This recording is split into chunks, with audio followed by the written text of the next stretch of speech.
Hello and welcome back my dear friends. आज हम बात करने वाले हैं डीएफसीसीएल की हिस्ट्री पर बेस्ड कुछ इंपॉर्टेंट करंट अफेयर्स के बारे में। तो पूरा वीडियो शुरू से लेकर लास्ट तक ध्यान से देखना। साथ ही साथ अगर आप हमारे चैनल फर्स्ट टाइम विजिट करें तो चैनल को सब्सक्राइब जरूर कर लेना, बेल आइकन को जरूर प्रेस कर लेना ताकि उस टाइम जब भी नया वीडियो अपलोड हो उसकी नोटिफिकेशन आपको सबसे पहले मिल सके। अगर आपको हमारे प्रीवियस वीडियो देखने हैं तो प्ले लिस्ट में जाकर आप देख सकते हैं, फिर प्रीवियस वीडियोज में जाके आप देख सकते हैं। ठीक है, तो फ्रेंड्स आज हम बात करेंगे टॉप इंपॉर्टेंट करंट अफेयर्स के बारे में। तो देखते हैं, चलिए पहला क्वेश्चन। ठीक है, तो प्रत्येक क्वेश्चन को ध्यान से देखना फ्रेंड्स, बहुत इंपॉर्टेंट है, डायरेक्ट आपके एग्जाम में पूछा जाता है। ठीक है, तो पहला क्वेश्चन देखिए यहाँ पे, in which city DFCCL has set up a state of the art operation control centre on 15 सितंबर 2020।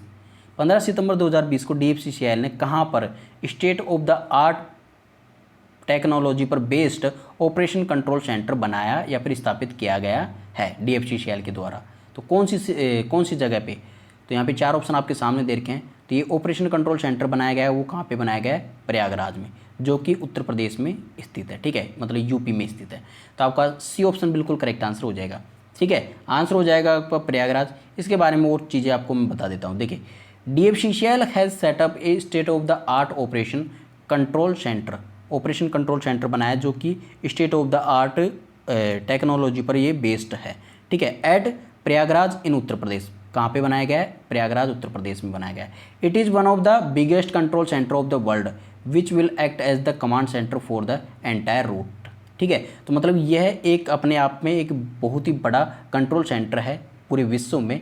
ठीक है, जो एंटायर रूट की जो लेंथ है, जितनी भी मतलब कि जैसे 1856 किलोमीटर ये लेंथ है। ठीक है, उसको ये कमांड करेगा एक ही जगह से। ठीक है, तो आपको देखिए, आपको मैं पूरा डिटेल में बताऊंगा अभी थोड़ी देर में। ठीक है, तो यहाँ पे 1856 किलोमीटर लंबा ये रूट होगा। ठीक है, जिसको ये एक जगह से कंट्रोल करेगा और ये कहाँ पे स्थापित होगा? ईस्टर्न डेडिकेटेड फ्रेट कॉरिडोर पर ये स्थापित होगा। ठीक है, अब देखिए फ्रेंड्स, आपको मैं ये पूरा कॉरिडोर बिल्कुल क्लियर तरीके से बताता हूँ। देखिए, इस प्रकार से कॉरिडोर बना हुआ है। ठीक है, तो यहाँ पे ये तो है आपका EDFC। ठीक है, ईस्टर्न डेडिकेटेड फ्रेट कॉरिडोर। ये है आपका WDFC।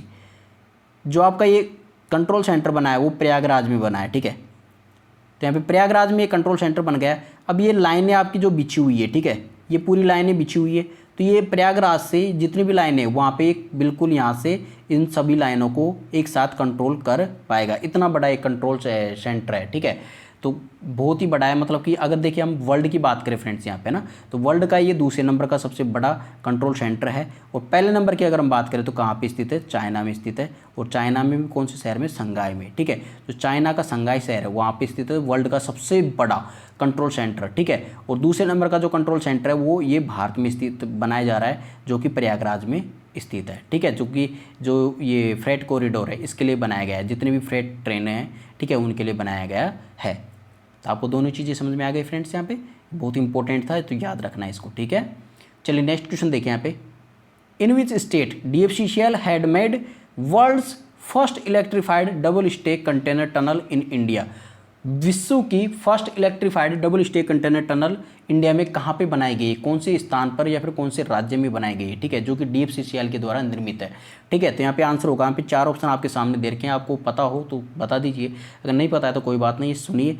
ये आंसर होगा यहाँ पे हरियाणा में। ठीक है, तो हरियाणा में बनाया गया है। ठीक है, ये टनल बनाई गई और कहाँ पे बनाई गई? जो अरावली पर्वतमाला है, ठीक है, हरियाणा में जो अरावली पर्वतमाला है, ठीक है, वहाँ पे बनाई गई है। और ये पूरी बहुत लंबी ये टनल है। और देखिए इसके अंदर इसको इतना बड़ा बनाया गया है कि इसमें जो डबल स्टेक कंटेनर वाली ट्रेनें हैं, ठीक है, वो भी आराम से इसमें से होके निकल सके।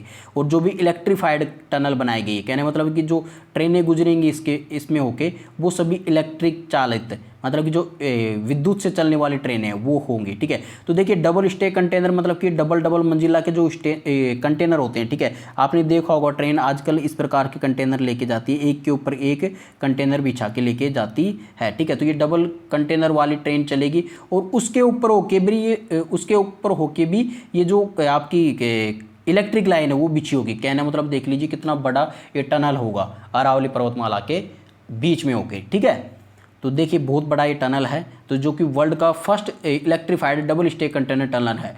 ठीक है, तो आपको ये भी याद रखना है। तो ये कहाँ पे स्थित है? हरियाणा में स्थित है। हरियाणा के कहाँ पे? सोहना में। ठीक है, हरियाणा के सोहना में। ठीक है, तो आपको देखिए इसके बारे में कुछ इंपॉर्टेंट चीज़ें बताता हूँ। तो ये हरियाणा राज्य में स्थित है। और देखिए ए 1 kilometre long tunnel has been cut through the Aravallis on the railways western dedicated freight corridor near Haryana सोना। ठीक है, तो देखिए 1 किलोमीटर लंबा ये टनल बनाया गया है जो कि अरावली पर्वतमाला के बीच में होकर बनाया गया है, जो कि रेलवे के वेस्टर्न डेडिकेटेड फ्रेट कॉरिडोर के नियर पास में, कहाँ पे, हरियाणा में, हरियाणा के सोना में ये बनाया गया है। ठीक है, ये टनल बनाए गए with a plan to ply electric goods train, और कौन से प्लान को दिमाग में रखकर, ताकि इससे होके इलेक्ट्रिक गुड्स ट्रेन, मतलब जो विद्युत की वाली जो मालगाड़ियाँ हैं वो आराम से इससे होकर निकल सके, विद डबल स्टेक कंटेनर के साथ। ठीक है, और देखिए जो क्रॉस सेक्शनल एरिया वाइज है जो ये गुफा है, ठीक है, वो it is one of the biggest railway tunnel in India. किसके अकॉर्डिंग में, क्रॉस सेक्शनल एरिया वाइज, जो आपका एक क्रॉस सेक्शन मतलब कि जो इसकी लंबाई चौड़ाई और ऊंचाई है, ठीक है, उसके हिसाब से देखें तो इंडिया की सबसे बड़ी टनल बनाई गई है। ठीक है, ये भी आपको याद रखना है। चलिए नेक्स्ट क्वेश्चन देखिए, यहाँ पे क्वेश्चन नंबर 3, इसमें आपसे पूछा गया है कि the Indian railways roll on और रोल ऑफ सर्विसेज, मतलब रो सर्विसेज, जो जिनको हम शॉर्टकट में बोला जाता है रो सर्विसेज, जो इंडियन रेलवे की जो रो सर्विसेज है वो between the new Palanpur new Rewari section, new पालन और न्यू रेवाड़ी सेक्शन के बीच में चलाई गई है। ठीक है, on which dedicated freight corridor, तो इंडियन रेलवे ने जो रोल ऑन और रोल ऑफ वाली सर्विसेज चलाई गई है किसके बीच में, न्यू पालनपुर और न्यू रेवाड़ी सेक्शन के बीच में चलाई गई है, जो कि कौन से डेडिकेटेड फ्रेट कॉरिडोर में के अंतर्गत ये आता है, कौन सा स्टेशन, न्यू रेवाड़ी और न्यू पालनपुर जो स्टेशन है वो कौन से डेडिकेटेड फ्रेट कॉरिडोर के अंतर्गत आते हैं, जिसके ऊपर ये रोल ऑन और रोल ऑफ वाली सर्विसेज चलाई गई है। तो देखिए फ्रेंड्स, ये कौन से फ्रेट कॉरिडोर के अंतर्गत आते हैं, तो न्यू पालनपुर और न्यू रेवाड़ी की बात कर रहे हैं, तो ये हरियाणा के पास में है रेवाड़ी। ठीक है, हरियाणा में स्थित है रेवाड़ी। तो ये कौन से डेडिकेटेड फ्रेट कॉरिडोर के अंतर्गत आते हैं, वेस्टर्न डेडिकेटेड फ्रेट कॉरिडोर के अंतर्गत। ठीक है, यहाँ पे फर्स्ट ऑप्शन बिल्कुल आपका यहाँ पे करेक्ट आंसर हो जाएगा, तो वेस्टर्न डेडिकेटेड फ्रेट कॉरिडोर के अंतर्गत ये आते हैं। ठीक है, तो देखिए इसके बारे में आपको कुछ और चीज़ें बता देता हूँ, रो सर्विसेज होती क्या है। तो देखिए the ro services consist of the carriage of loaded and empty trucks on flat train wagons. कहना मतलब कि जो पीछे कुछ ट्रेनें इस प्रकार की होती है कि उनके पीछे जो माल डिब्बे होते हैं वो बिल्कुल खाली खाली होते हैं, और उनके ऊपर लदे होते हैं ट्रक, या फिर जो आर्मी के ट्रक हैं वो लदे होते हैं, या फिर जो तोफ वगैरह मिसाइलें वगैरह हैं वो लदी होती है। ठीक है, या फिर बड़े बड़े कंटेनर उसके ऊपर लदे होते हैं, फ्लैट टाइप के वो ट्रोले होते हैं। ठीक है, जो ट्रेन के होते हैं। ठीक है, पीछे डिब्बे, मतलब डिब्बे नहीं होते, बस ओनली खाली ट्रोले टाइप में ये होते हैं, और उसके ऊपर वो माल चढ़ा रहता है। अगर जैसे मतलब ट्रक चढ़ा रखे होते हैं, या फिर उसके ऊपर कंटेनर रखे होते हैं, या फिर उसके ऊपर कोई बहुत ही बड़ी फैक्ट्री की कोई चीज़ें होती है। ठीक है, तो इस प्रकार से वो चीज़ें वहाँ पे लदी हुई होती है। ठीक है, तो इसको हम बोलते हैं रो सर्विसेज, मतलब रोल ऑन और रोल ऑफ सर्विसेज। ठीक है, उसके अंदर खाली ट्रक और भरे हुए ट्रक वो सभी चीज़ें लेके जाती है, कौन, ट्रेन लेके जाती है। इससे डबल फ़ायदा होता है। देखिए इसमें एक तो डीजल की बचत होती है। ठीक है, अगर ट्रक वैसे जाएगा तो वो ज़्यादा डीजल खाएगा, लेकिन अगर वो ट्रेन के थ्रू जाएगा और बहुत सस्ते तरीके में जाएगा तो बेनिफिट होगा ना फ्रेंड्स, और यहाँ पे टाइम भी कम लगेगा उसको। ठीक है, तो ये सुविधा भी प्रदान करती है ये रो सर्विसेज। ठीक है, और साथ में देखिए which will enable door to door service. एक तो डोर टू डोर सर्विस को एनेबल करती है, कहने मतलब जहाँ से आपका शहर है वहाँ से बस इसको ट्रेन में चढ़ा दीजिए, और जिस दूसरे शहर में जाना है वहाँ पे ये जाके उसी शहर में जाके उतार देगी, मतलब डोर टू डोर सर्विस ये प्रोवाइड कराएगी। दूसरी बात है piggy banking on fast and safe movement on rail tracks, और बहुत ही तेज और सुरक्षित तरीके से जो पिगी बैकिंग, मतलब जो लदान तरीके का ये सर्विसेज है। ठीक है, वो भी ये प्रोवाइड करवाती है, लदान टाइप की। मतलब पिगी बैकिंग का होता है मतलब किसी के ऊपर कुछ चीज़ें लद के ले जाना। ठीक है, जो लद के ले जाते हैं, कहने मतलब जो माल ढुलाई वाली जो ट्रेन होती है। ठीक है, उसी प्रकार से जो यहाँ पे जो ट्रक वगैरह को ये इनके ऊपर चढ़ा के लेके जाते हैं। ठीक है, तो इस प्रकार की ये सेवाएं भी ये प्रदान करती है, रोल ऑन और रोल ऑफ सर्विसेज। ठीक है, तो आपको समझ में आ गया कि रोल ऑन और रोल ऑफ सर्विसेज क्या होती है, कि इसके ऊपर मतलब ट्रक वगैरह बस वगैरह को इसके ऊपर ले जाके और इससे ट्रेन से उसको दूसरे स्थान पर पहुंचाना। ठीक है, तो यहाँ पे आपका क्वेश्चन नंबर 3 भी आपका राइट आंसर हो जाएगा, WDFC के अंतर्गत ये आती है सेवा। ठीक है, नेक्स्ट क्वेश्चन यहाँ पे क्वेश्चन नंबर 4, इसमें आपसे पूछा गया कि which section of the WDFC has been inaugurated by PM Modi on 7 January 2021 via video conferencing. 7 January 2021 को वीडियो कॉन्फ्रेंसिंग के माध्यम से प्रधानमंत्री मोदी ने कौन से WDFC western dedicated freight corridor के कौन से सेक्शन का उद्घाटन किया गया था,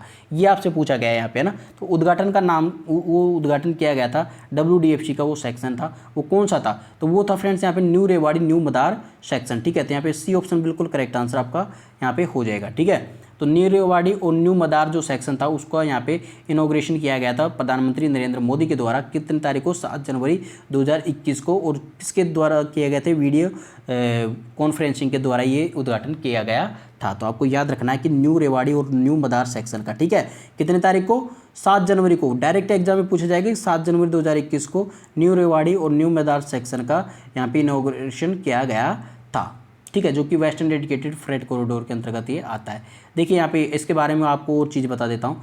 प्रधानमंत्री नरेंद्र मोदी इनॉग्रेटेड 306 किलोमीटर, ये कितने कितना लंबा रूट था ये, न्यू रेवाड़ी न्यू मदार सेक्शन 306 किलोमीटर है, जो कि न्यू रेवाड़ी से न्यू मदार सेक्शन तक ये है।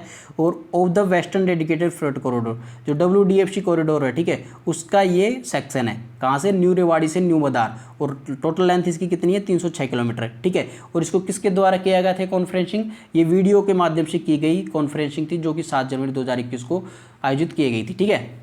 देखिए इसके साथ में देखिए आपको 7 जनवरी 2021 को एक और चीज़ की गई थी प्रधानमंत्री नरेंद्र मोदी के द्वारा, जो कि आपको मैंने पहले एक क्वेश्चन बताया था। देखिए PM Narendra Modi also flag off the world's first double stack long haul 1.5 kilometre long container train hauled by electric traction from New Ateli to New Kishangarh during the event.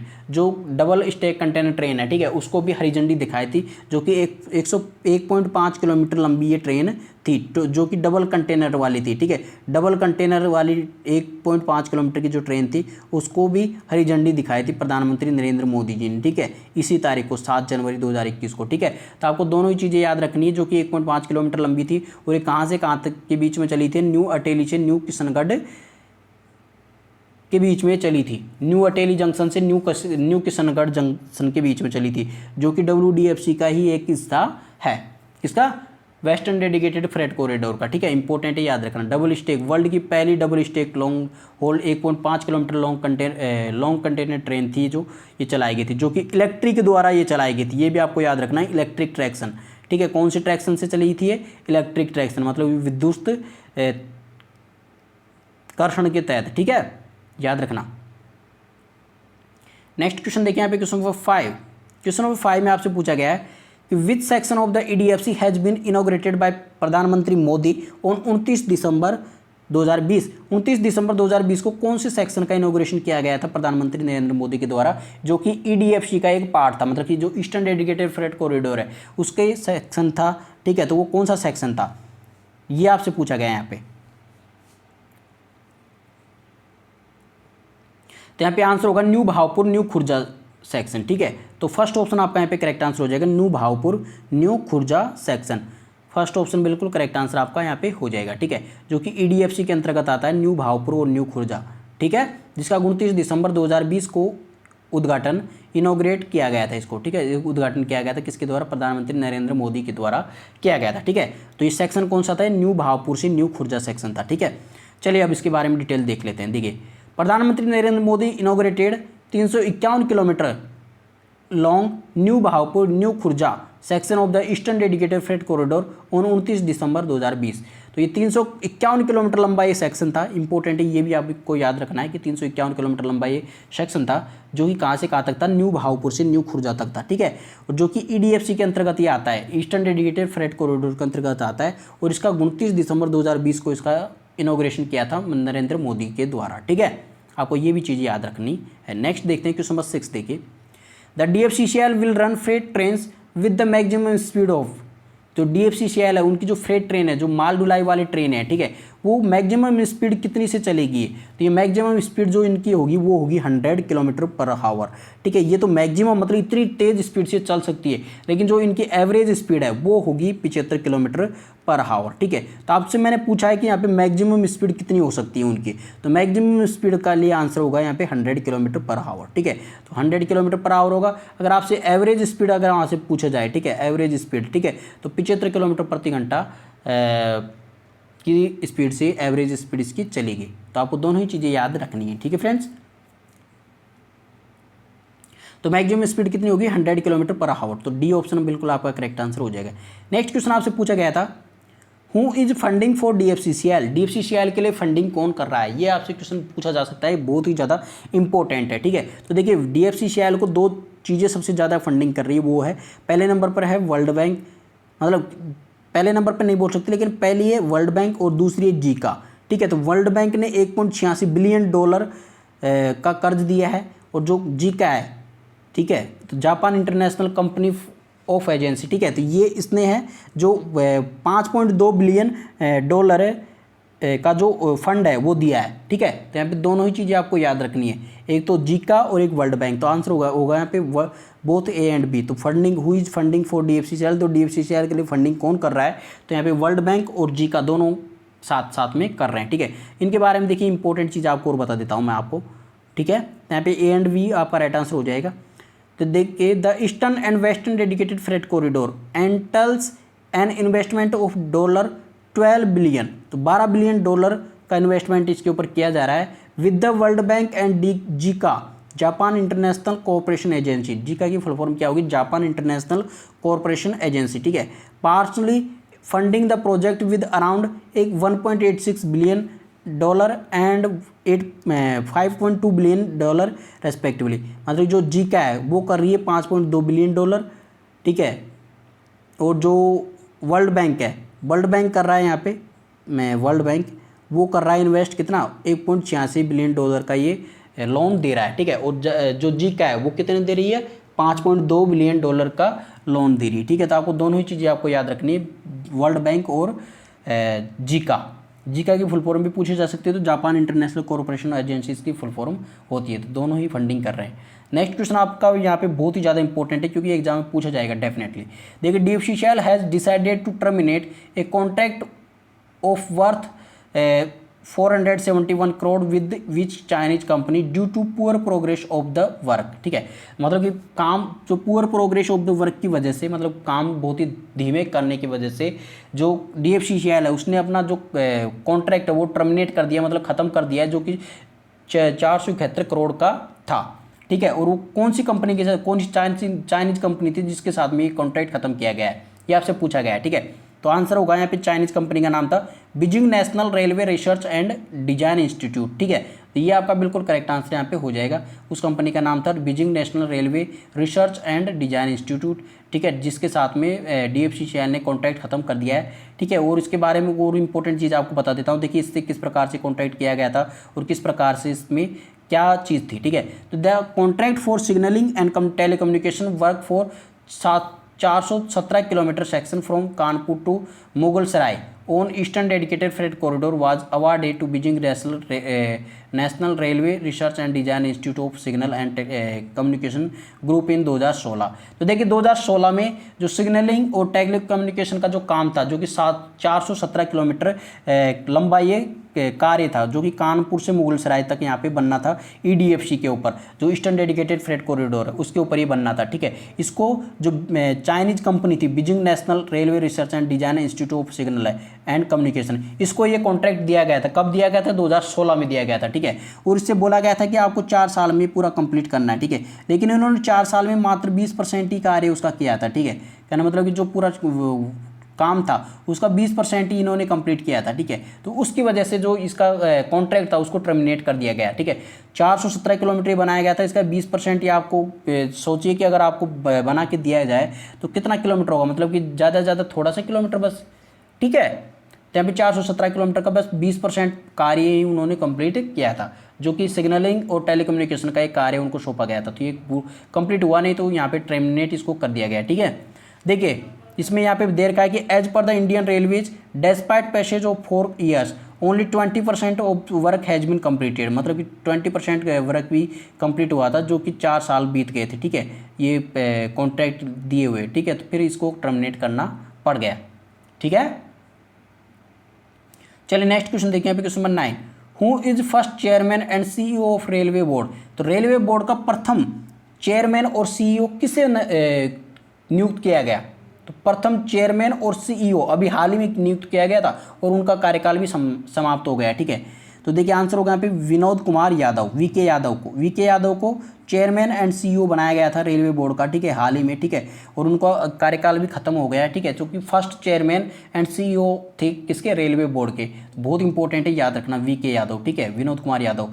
देखिए विनोद कुमार यादव की 31 दिसंबर 2020 तक इनका कार्यकाल था। विनोद कुमार यादव पहले चेयरमैन और सीईओ थे रेलवे बोर्ड के, ठीक है। अगर हम बात करें अभी हाल ही के, तो newly appointed chairman and CEO of railway board कौन है, सुनीत शर्मा, ठीक है, तो सुनीत शर्मा है राइट आंसर आपका, इसको रट्टा मार लेना है क्योंकि अभी हाल ही में कौन है, सुनीत शर्मा। पहले कौन थे, वीके यादव थे इससे पहले, और अब हाल ही में सुनीत शर्मा है। तो दोनों चीज़ें आपको रटना मानना है, ठीक है। नेक्स्ट क्वेश्चन देखिए यहाँ पे question number 10, Hubli is the headquarter of which railway zone, Hubli कौन से रेलवे जोन का हेडक्वार्टर है, ये क्वेश्चन आपसे पूछा गया है, ठीक है।